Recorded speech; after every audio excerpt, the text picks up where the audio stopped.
ഞാൻ doctor Smithi Sanal George JMP medical centre പിറവത്തെ chief ഗൈനക്കോളജിസ്റ്റായിട്ട് വർക്ക് ചെയ്യുന്നു. കഴിഞ്ഞ 30 കൊല്ലമായി കൊച്ചിയുടെ പല പ്രമുഖ ആശുപത്രികളിലും ജോലി ചെയ്തിട്ടുണ്ട്. ഇന്ന് നമ്മൾ ചർച്ച ചെയ്യാൻ പോകുന്ന വിഷയം ഗർഭനിരോധന മാർഗങ്ങളാണ്. മെയിനായിട്ട് 4 തരത്തിലെ ഗർഭനിരോധന മാർഗങ്ങളാണുള്ളത്. ഫസ്റ്റ് നമുക്കറിയാവുന്ന പോലെ ബാരിയർ മെത്തേഡ്സ് എന്ന് വെച്ചാൽ കോണ്ടോം, അത് മെയിൽ കോണ്ടോം ഉണ്ട്, ഫീമെയിൽ കോണ്ടോം ഉണ്ട്. പിന്നെ നാച്ചുറൽ ഫാമിലി പ്ലാനിങ് മെത്തേഡ് എന്ന് വെച്ചാൽ ഡേറ്റ് ഏതാണെന്ന് നോക്കി, ഓവുലേഷൻ്റെ ഡേറ്റ് നോക്കി ആ ദിവസങ്ങളിൽ കോണ്ടാക്റ്റ് അവോയ്ഡ് ചെയ്യുന്ന മെത്തേഡാണ് നാച്ചുറൽ ഫാമിലി പ്ലാനിങ് മെത്തേഡ്. മൂന്നാമതുള്ളതാണ് ഹോർമോണൽ മെത്തേഡ്സ്.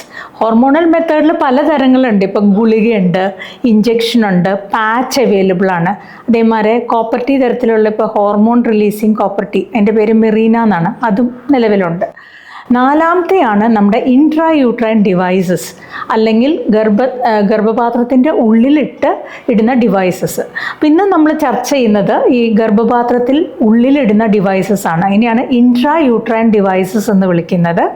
അതിൽ ഏറ്റവും പോപ്പുലർ ആയിട്ടുള്ള മെത്തേഡാണ് കോപ്പർട്ടി എല്ലാവർക്കും അറിയാം. വർഷങ്ങളായിട്ട്, എനിക്ക് തോന്നുന്നു ഒരു 30-35 കൊല്ലമായിട്ട് ഇന്ത്യയിൽ നമ്മുടെ ഗവൺമെൻറ് ഫാമിലി പ്ലാനിങ് സെക്ടറിൽ തന്നെ കോപ്പർട്ടി വളരെ കോമൺ ആയിട്ട് യൂസ് ചെയ്തു വരുന്ന ഒരു മെത്തേഡാണ്. കോപ്പർട്ടിയുടെ അഡ്വാൻറ്റേജ് എന്താണെന്ന് വെച്ച് കഴിഞ്ഞാൽ ഇതിൻ്റെ ഫെയിലിയർ റേറ്റ് 1% താഴെയാണ്. എന്ന് വെച്ച് കഴിഞ്ഞാൽ നമ്മൾ 100 പേർക്ക് ഇട്ടാൽ അതിൽ ഒരാളിൽ താഴെ ആൾക്കാർക്കേ പ്രഗ്നൻസി ആകുള്ളൂ. പക്ഷെ പ്രഗ്നൻസി ആകുകയാണെങ്കിൽ അത് ട്യൂബൽ പ്രഗ്നൻസി ആകാനുള്ള സാധ്യതയുണ്ട്. ബിക്കോസ് എന്താണെന്ന് വെച്ചാൽ നമ്മൾ ഈ യൂട്രസിൻ്റെ ഉള്ളിലാണ് ഈ കോപ്പർട്ടി ഇടുന്നത്. അപ്പോൾ യൂട്രസിൻ്റെ ഉള്ളിൽ ഈ പ്രഗ്നൻസി ആകില്ല. അപ്പോൾ ചിലപ്പോൾ പോയി ഈ ബേബി പോയി ട്യൂബിൽ പോയി ഇംപ്ലാന്റ് ചെയ്യാനുള്ള സാധ്യതയുണ്ട്. അതുകൊണ്ട് ഈ കോപ്പർട്ടിക്കുള്ള ഒരു ചെറിയ പ്രശ്നം ട്യൂബൽ പ്രഗ്നൻസിയാണ്. പിന്നെ എന്തൊക്കെയാണ് പ്രിക്കോഷൻസ് നമ്മൾ എടുക്കേണ്ടതെന്ന് ചോദിച്ചു കഴിഞ്ഞാൽ, പീരീഡ് വന്ന് ഒരു 2-3 പീരീഡ് തീർന്ന് ഒരു 2-3 ദിവസത്തിൻ്റെ ഉള്ളിൽ തന്നെ കോപ്പർട്ടി ഇടണം. ബിക്കോസ് നമുക്കറിയാം പീരീഡ് വന്ന് 10ാമത്തെ ദിവസം മുതൽ നമുക്ക് ഓവുലേഷൻ ഉണ്ടാകാനുള്ള സാധ്യതയുണ്ട്. അപ്പോൾ നമ്മൾ സാധാരണഗതിയിൽ പീരീഡിൽ നിന്ന് ഒരു 2-3 ദിവസത്തിൻ്റെ ഉള്ളിൽ തന്നെ കോപ്പർട്ടി ഇടും. ഇനി ഇത് ആക്ച്വലി പറഞ്ഞു കഴിഞ്ഞാൽ കോപ്പർട്ടി ഒരു നല്ല സ്പേസിങ് മെത്തേഡാണ്. സ്പേസിങ് മെത്തേഡ് എന്ന് പറഞ്ഞാൽ ഒരു കുട്ടി ഉണ്ടായ ശേഷം അടുത്ത കുട്ടിയായിട്ടുള്ള ഗ്യാപ്പിന് വേണ്ടിയിട്ടാണ് നമ്മൾ കോപ്പർട്ടി ഇടുന്നത്. അപ്പോൾ ഫസ്റ്റ് പ്രഗ്നൻസിക്ക് മുമ്പ് കഴിയുന്നതും കോപ്പർട്ടി തരത്തിലുള്ള ഡിവൈസസ് ഇടാതിരിക്കുന്നതാണ് നല്ലത്. ബിക്കോസ് നമ്മൾ നേരത്തെ പറഞ്ഞ മാതിരി ഇത് യൂട്രസിൻ്റെ ഉള്ളിലാണ് ഈ ഡിവൈസ് കിടക്കുന്നത്.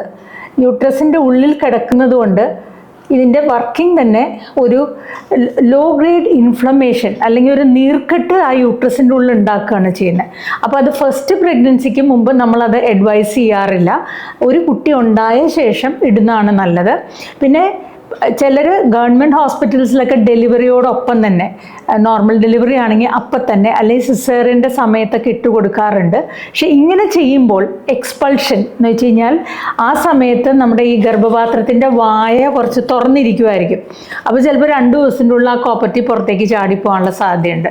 അതുകൊണ്ട് ആക്ച്വലി യൂട്രസ് ഒരു നോർമൽ പൊസിഷനിലേക്ക് എത്താനായിട്ട് സാധാരണ 6 ആഴ്ച അല്ലെങ്കിൽ 1.5 മാസം സമയമാണ് പറയുക. അപ്പോൾ ആ സമയം കഴിഞ്ഞ് ഇടുവാണെങ്കിൽ ഈ പുറത്തേക്ക് പോകാനുള്ള സാധ്യത കുറയും. പിന്നെ എന്തൊക്കെയാണ് ഇതുകൊണ്ട് ഉണ്ടാകുന്ന പ്രോബ്ലംസ്?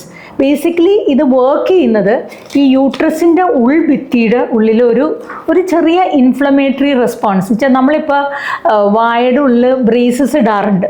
അപ്പോൾ വായയുടെ ഉള്ളിൽ ബ്രേസസ് ഇടുമ്പോൾ അതൊരു ഫോറിൻ ബോഡിയാണ്. അപ്പോൾ നമുക്ക് കുറച്ച് ദിവസത്തേക്ക് ഒരു ഇറിറ്റേഷൻ ഉണ്ടാക്കും. അതേമാതിരി തന്നെ ഈ കോപ്പർട്ടി യൂട്രസിൻ്റെ ഉള്ളിൽ കിടക്കുമ്പോൾ അത് കോപ്പർ റിലീസ് ചെയ്യും. കോപ്പറിന് ഈ സ്പേംസിനെയും എഗ്സിനെയും അതിൻ്റെ എഗെയിൻസ്റ്റ് ആയിട്ട് അതിനെ നശിപ്പിക്കാനുള്ള കഴിവുണ്ട്. അതേമാതിരി ഇവിടെ ഒരു ലോക്കൽ ഇൻഫ്ലമേറ്ററി റെസ്പോൺസ് ഉണ്ടാക്കും. അപ്പോൾ ഇനി എങ്ങാനും ഈ സ്പേമും എഗ്ഗും കൂട്ടിമുട്ടിയാൽ പോലും അവനിവിടെ ഇംപ്ലാന്റ് ചെയ്യാൻ പറ്റില്ല. ബിക്കോസ് അവിടെ ആ ലോക്കൽ ഇൻഫ്ലമേഷൻ ഉള്ളത് കൊണ്ട്. അപ്പോൾ ഇതൊക്കെ കൊണ്ട് തന്നെ നമ്മൾ ചെയ്യേണ്ട കാര്യങ്ങൾ എന്താണെന്ന് വെച്ച് കഴിഞ്ഞാൽ, ഈ കോപ്പർട്ടി ഇട്ട് കഴിഞ്ഞാൽ ഒരു എല്ലാ മാസവുമെങ്കിലും നമ്മൾ അതിൻ്റെ ത്രെഡ് ഇങ്ങനെ പുറത്തേക്ക് നിൽക്കുന്നുണ്ടാവും. ആ ത്രെഡ് ഉണ്ടോ എന്ന് ചെക്ക് ചെയ്യണം. ബിക്കോസ് ഈ ത്രെഡ് പോയി കഴിഞ്ഞ് കഴിഞ്ഞാൽ പിന്നെ നമുക്ക് കോപ്പർട്ടി എടുക്കാൻ ഭയങ്കര ബുദ്ധിമുട്ടാണ്. പിന്നെ അനസ്തീസിയ കൊടുത്ത് ഹിസ്ട്രോസ്കോപ്പി ചെയ്തൊക്കെ എടുക്കേണ്ടി വരും. ഇങ്ങനത്തെ സിറ്റുവേഷൻ പലപ്പോഴും ഉണ്ടായിട്ടുണ്ട്. ബിക്കോസ് ഇപ്പോൾ കോപ്പർട്ടി 10 കൊല്ലം ഇടാവുന്ന കോപ്പർട്ടി അവൈലബിൾ ആണ്. അപ്പോൾ ഈ 10 കൊല്ലം ഇടാവുന്ന കോപ്പർട്ടി ഇട്ട് കഴിഞ്ഞ് 1-2 കൊല്ലമൊക്കെ നമ്മളിത് ശ്രദ്ധിക്കും. അത് കഴിയുമ്പോൾ നമ്മൾ ഇതിനെപ്പറ്റി മറന്നു പോകും. അത് കഴിഞ്ഞ് എനിക്ക് ഈ അടുത്തൊരു കേസ് ഉണ്ടായി. 10 കൊല്ലം മുമ്പ് അവർ UK പോയതാണ്, കോപ്പർട്ടി ഇട്ടിട്ട് ഇപ്പോൾ വരുമ്പോൾ ത്രെഡ് കാണാനില്ല. ഇനിയിപ്പോൾ ജനറൽ അനസ്തീസിയ കൊടുത്ത് ഹിസ്റ്റോസ്കോപ്പി ചെയ്തിട്ട് വേണം ആ കോപ്പർട്ടി എടുക്കാനായിട്ട്. ഈ കോപ്പർട്ടി കൊണ്ട് എന്തൊക്കെയാണ് പ്രോബ്ലംസ് ഉണ്ടാകുന്നത്? ഞാൻ നേരത്തെ പറഞ്ഞ തരത്തിൽ നമ്മുടെ വായയിൽ ഒരു ബ്രേസസ് ഇട്ട് കഴിഞ്ഞാൽ നമുക്കൊരു ഇറിറ്റേഷൻ ഉണ്ടാവുമല്ലോ. അതേമാതിരി തന്നെ ഇതൊരു ഫോറിൻ ബോഡിയാണ്, നമ്മുടെ ബോഡിയുടെ ഭാഗമല്ലാത്തൊരു സാധനം നമ്മുടെ യൂട്രസിൽ കിടക്കുമ്പോൾ കുറച്ച് പെയിൻ ഉണ്ടാകാം. ബിക്കോസ് യൂട്രസ് സ്വാഭാവികമായിട്ട് ഇതിനെ ക്രാമ്പ് ചെയ്ത് ഇതിനെ എക്സ്പെൽ ചെയ്യാൻ നോക്കും. അതേത് അവയവം അങ്ങനെയാണ്, യൂട്രസ് അതിനെ പുറത്ത് തള്ളിക്കളയാൻ അറ്റംപ്റ്റ് ചെയ്യുന്നതുകൊണ്ട് ഒരു ക്രാമ്പിങ് പെയിൻ ഉണ്ടാകാം. അതേമാതിരി ഞാൻ നേരത്തെ പറഞ്ഞ മാതിരി ഇതിൻ്റെ ഉള്ളൊരു ചെറിയ ഇൻഫ്ലമേറ്ററി റെസ്പോൺസ് ആ യൂട്രൈൻ ഉള്ളിൽ മൊത്തം ഉണ്ടാകുന്നുണ്ട്. അതുകൊണ്ട് പീരിയഡ്സിൻ്റെ ഹെവി ബ്ലീഡിങ് ഉണ്ടാകാം കോപ്പർട്ടി ഇട്ട് കഴിഞ്ഞാൽ. അതേമാതിരി കുറച്ച് നടുവേദന ഉണ്ടാകാം. പിന്നെ ഇതിൻ്റെ ഈ ത്രെഡ്, ഈ കോപ്പർട്ടിയുടെ ത്രെഡ് ഇങ്ങനെ പുറത്തേക്ക് കിടക്കുകയാണ്. അപ്പോൾ ഈ വെജൈനയിലാണല്ലോ ഇൻ്റർകോഴ്സ് ഒക്കെ നടക്കുന്നത്. അപ്പോൾ ഇതൊരു ശരിക്കും പറഞ്ഞാൽ ഒരു ഓപ്പൺ ഡോറാണ്. ഈ ത്രെഡിൻ്റെ ഉള്ളിൽ കൂടെ ഇൻഫെക്ഷൻ മുകളിലേക്ക് കയറാം നമ്മൾ കെയർഫുൾ അല്ലെങ്കിൽ. അപ്പോൾ ഇങ്ങനത്തെ ഒരു 4-5 പ്രോബ്ലംസ് ആണ് ഇതിനുള്ളത്. പക്ഷേ നമ്മൾ എപ്പോഴും ഒരു കാര്യം, ഒരു കോൺട്രസെപ്റ്റീവ് മെത്തേഡ് അല്ലെങ്കിൽ ഒരു ഗർഭനിരോധന മെത്തേഡ് യൂസ് ചെയ്യുമ്പോൾ അതിൻ്റെ ബെനിഫിറ്റ് വേഴ്സസ് റിസ്ക് നോക്കണം. അപ്പോൾ definitely benefit is more. Because ഇത്രയൊക്കെ പ്രോബ്ലംസ് ഉണ്ടായാലും നമുക്ക് പ്രഗ്നൻസി അവോയ്ഡ് ചെയ്യാൻ 99% ഇഫക്റ്റീവാണ് ഈ മെത്തേഡ്. അപ്പോൾ ഇന്ന് നമുക്ക് ആവശ്യമില്ലാണ്ടൊരു പ്രഗ്നൻസി വന്നു, പിന്നെ അതിനെ മാനേജ് ചെയ്യാനും ഒക്കെ കുറേ പ്രോബ്ലംസ് ഉണ്ടാകുന്നുണ്ട്. ഇത് എല്ലാ ദിവസവും ഗുളിക കഴിക്കേണ്ട. പിന്നെ it is irrespective of the sexual contact. Because ഇപ്പോൾ ചില കാര്യങ്ങൾ, ഇപ്പോൾ കോണ്ടമൊക്കെ യൂസ് ചെയ്യുകയാണെങ്കിൽ നമ്മൾ ആ സമയത്ത് ഇത് ഉപയോഗിക്കേണ്ടി വരുന്നു, അത് ബുദ്ധിമുട്ടുണ്ടാക്കുന്നു. അപ്പോൾ ഇതങ്ങനെയൊന്നുമല്ല, നമുക്ക് ഒരു പ്രാവശ്യം കോപ്പർട്ടി ഇട്ട് കഴിഞ്ഞാൽ ഈ ത്രെഡ് ഉണ്ടോ എന്ന് മാത്രം ചെക്ക് ചെയ്താൽ മതി. പിന്നെ എന്തൊക്കെ ടെസ്റ്റുകളാണ് നമ്മൾ ഇതിന് ചെയ്യേണ്ടതെന്ന് ചോദിച്ചു കഴിഞ്ഞാൽ, ഫസ്റ്റ് നമ്മൾ നോക്കേണ്ടത് എനീമിക് ആണോ നോക്കണം. ഹീമോഗ്ലോബിൻ കുറവുള്ള ആൾക്ക് കോപ്പർട്ടി ഇട്ട് കഴിഞ്ഞാൽ പിന്നെ ബ്ലീഡിങ് കൂടുകയും എനീമിയ കൂടുകയും ചെയ്യും. സെക്കൻഡ് തിങ്, പ്രഗ്നൻസി ടെസ്റ്റ് നോക്കണം. ഞാൻ പറഞ്ഞല്ലോ, നമ്മൾ സാധാരണ പീരിയഡ്സിൻ്റെ കഴിഞ്ഞ് 2 ദിവസത്തിൻ്റെ ഉള്ളിൽ ഇടുന്നതിൻ്റെ കാരണം എന്താണെന്ന് വെച്ച് കഴിഞ്ഞാൽ, ഓൾറെഡി ആൾ പ്രഗ്നൻ്റ് ആയിക്കഴിഞ്ഞ് നമ്മൾ കോപ്പർട്ടി ഇട്ട് കഴിഞ്ഞാൽ അത് ഫെയിലിയർ ആയിട്ട് വരും. അതുകൊണ്ട് പ്രഗ്നൻ്റ് അല്ല എന്ന് ഉറപ്പ് വരുത്തണം. പിന്നെ മൂന്നാമതൊരു കാര്യം, ഇൻഫെക്ഷൻസ്, നല്ല വെള്ളപോക്ക് അല്ലെങ്കിൽ അടിവയറ്റിൽ വേദന, അങ്ങനെ എന്തെങ്കിലുമൊക്കെ ഇൻഫെക്ഷൻസ് ഉള്ള ആൾക്കാർക്ക് ഇത് ഇടാതിരിക്കുന്നതാണ് നല്ലത്. എന്താ കാര്യം എന്ന് വെച്ച് കഴിഞ്ഞാൽ, ഇൻഫെക്ഷൻ കൂടി അത് കുറേയും കൂടി സിവിയർ ഇൻഫെക്ഷൻ ആകാൻ സാധ്യതയുണ്ട്. ഇതേമാതിരി സെക്സ് വർക്കേഴ്സ്, എയ്ഡ്സ് പോസിറ്റീവ് പേഷ്യൻസിനൊന്നും ഇതിടുന്നത് നല്ലതല്ല. ബിക്കോസ് അവരുടെയൊക്കെ ഓൾറെഡി ഇമ്മ്യൂണിറ്റി കുറവായിരിക്കും, അവർക്ക് ഇൻഫെക്ഷൻ വരാനുള്ള സാധ്യത കൂടുതലാണ്. അതുകൊണ്ട് തന്നെ ഇങ്ങനത്തെ ആൾക്കാരിൽ കോപ്പർട്ടി ഇടാതിരിക്കുന്നത് നല്ലത്. പിന്നെ നമുക്ക് സപ്പോസ് അമിതമായിട്ട് ബ്ലീഡിങ് ഉണ്ടെന്ന് വിചാരിക്കുക, ആ ബ്ലീഡിങ്ങിൻ്റെ കാരണം ഡയഗ്നോസ്ഡ് അല്ലെങ്കിൽ, ഇപ്പോൾ നമുക്ക് ഷുവർ അല്ല ഇത് ക്യാൻസർ വല്ലതും ആണോ, അങ്ങനെ ഒരു ബ്ലീഡിങ് ഉള്ള ഒരാൾക്ക് എന്തുകൊണ്ടാണ് ആ ബ്ലീഡിംഗ് എന്ന് ഉറപ്പ് വരുത്തിയിട്ട് മാത്രമേ കോപ്പർട്ടി ഇടാൻ പാടുള്ളൂ. അൺഡയഗ്നോസ്ഡ് ആയിട്ടുള്ള ബ്ലീഡിംഗ് ഉള്ള ഒരു സ്ത്രീക്ക് കോപ്പർട്ടി ഇട്ട് കൊടുക്കാൻ പാടില്ല. പിന്നെ എപ്പോഴാണ് best time to insert? Usually അത് ഡെലിവറി കഴിഞ്ഞും സിസേറിയൻ കഴിഞ്ഞ് ഉടനെ തന്നെ ഇടാം, പക്ഷേ 6 വീക്സ് കഴിഞ്ഞ് ഇടുന്നതാണ് ബെറ്റർ.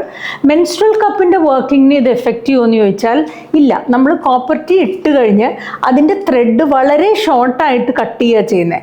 അപ്പോൾ ഈ മെൻസ്ട്രൽ കപ്പ് ഇരിക്കുന്നത് ഈ സെർവിക്സിൻ്റെ ചുറ്റും ഇങ്ങനെ ഇരിക്കുകയാണ്, അതൊരു വാക്യൂം ഇഫക്റ്റ് ആണ്. അപ്പോൾ അതുകൊണ്ട് മെൻസ്ട്രൽ കപ്പും കോപ്പർട്ടി ആയിട്ട് വലിയ പ്രശ്നങ്ങൾ ഉണ്ടാകാറില്ല.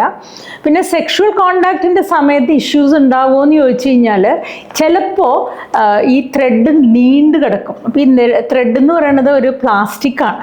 അപ്പോൾ പ്ലാസ്റ്റിക് ത്രെഡ് ചിലപ്പോൾ മെയിൽ പാർട്ട്ണറിന് അത് കുത്തന തരത്തിലൊക്കെ തോന്നാം. അപ്പം അങ്ങനെയുള്ള സിറ്റുവേഷനിൽ നമ്മൾ ഷോർട്ടായിട്ട് കട്ട് ചെയ്യാം. പിന്നെ ഇതിൻ്റെ വേറൊരു മെച്ചം എന്താണെന്ന് വെച്ച് കഴിഞ്ഞാൽ, സപ്പോസ് നമുക്കൊരു അൺപ്രൊട്ടക്റ്റഡ് ഇൻ്റർകോഴ്സ് ഉണ്ടായി, അപ്പോൾ അങ്ങനത്തെ ഒരു സിറ്റുവേഷനിൽ ഇത് നമുക്ക് പോസ്റ്റ് കോണ്ടാക്ട് ഒരു ഗർഭനിരോധന മെത്തേഡായിട്ടും യൂസ് ചെയ്യാം. ബിക്കോസ് നമ്മൾ അൺപ്രൊട്ടക്റ്റഡ് ആയിട്ട് കോണ്ടാക്റ്റ് ഉണ്ടായിക്കഴിഞ്ഞ് കോപ്പർട്ടി ഇട്ട് കൊടുത്താൽ അതിന് കോപ്പർട്ടിക്ക് ഈ പ്രഗ്നൻസി ആയാൽ അത് ഇംപ്ലാന്റ് ചെയ്യാൻ പറ്റാത്ത വരികയും അത് മുന്നോട്ട് വളരുകയില്ല. അപ്പോൾ അതുകൊണ്ട് പോസ്റ്റ് കോണ്ടാക്ട് ഒരു ബർത്ത് കൺട്രോൾ മെഷറായിട്ടും ഇത് നമുക്ക് യൂസ് ചെയ്യാവുന്നതാണ്. ഇന്ത്യയിൽ കുറേ സ്ത്രീകൾ, എനിക്ക് തോന്നുന്നു ഒരു 50 മില്യൺ സ്ത്രീകൾ യൂസ് ചെയ്യുന്ന ഒരു കോൺട്രസെപ്റ്റീവ് മെത്തേഡാണ്. എക്സ്പെഷ്യലി 2 കുട്ടികളുടെ ഇടയിൽ യൂസ് ചെയ്യാൻ പറ്റിയ ഒരു കോൺട്രസെപ്റ്റീവ് മെത്തേഡാണ്. ഇനി കോപ്പർ ടീയുടെ വേറൊരു വേർഷൻ ഉണ്ട്, ഹോർമോൺ റിലീസിങ് വേർഷൻ ഉണ്ട്. അതിൻ്റെ പേരാണ് മെറീന. അത് കൂടുതലും യൂസ് ചെയ്യുന്നത് കുറച്ചും കൂടി കോസ്റ്റ്ലിയർ ആണ്, ഗവൺമെൻറ് സപ്ലൈ അവൈലബിൾ അല്ല. അപ്പോൾ അത് യൂസ് ചെയ്യുന്നത് ഇപ്പം നമുക്ക് ഇറഗുലർ ബ്ലീഡിങ് ഉണ്ട്, അങ്ങനെ വേറെ എന്തെങ്കിലും മെഡിക്കൽ കണ്ടീഷൻസിനാണ് അത് കൂടുതൽ യൂസ് ചെയ്യുന്നത്. കോപ്പർ ടീ നമ്മൾ നിലവിൽ ഒരു ഗർഭനിരോധന മാർഗമായിട്ടാണ് ഇന്ത്യയിൽ വളരെ പോപ്പുലർ ആയിട്ടുള്ള ഒരു മെത്തേഡാണ്. Thank you.